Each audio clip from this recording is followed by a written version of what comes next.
inkomuringo gumwe gwo kwatira abana bino burwire bwe kokoro ubwo batine kiraguriza aba Leos Club na Palliative Care okurugisha Adventist Hospital ansi ya program ya Shine Child bagiraho kwiruka n'ekigenererwa cyo kurundana sente ezo kwera abantu mu kuraguriza ndwareji genda charwani kiri ku mobilizinga esente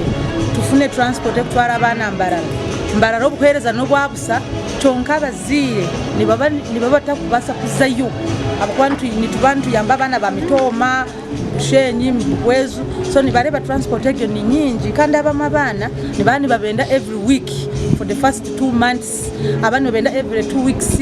so abazire nibasanga ekintu cyabashobera cyayore kwanga uburwire bwa kansa mu bana n'ubugenda n'ubweyongera nuko abazire kushabwa kufayo kucebeza abana babo obwire bwa kansa z'abana mu ihangarito mu Uganda n'ubutambura speed y'amani munonga buri mwaka abarwira abana bakuzo mu marwaro no shanga abana 15 aha 13 nibo bakwata bino obwire bwa kansa kandi umbana abo abakwata babo bino obwire bwa kansa no shanga only 30% obo buchweka 30 nibo buri kubasa kufuna obujanjabi so ekikumanyisa ebintu bingi munonga obworo obutamanya no shanga bazire tebakutwara abana mu marwire tugikora tukatandikira mu Southwestern Uganda twatangana Kitagata Hospital twati turiyo tukoranisha Adventist Hospital tukorana n'abashaho bitu barubirizi district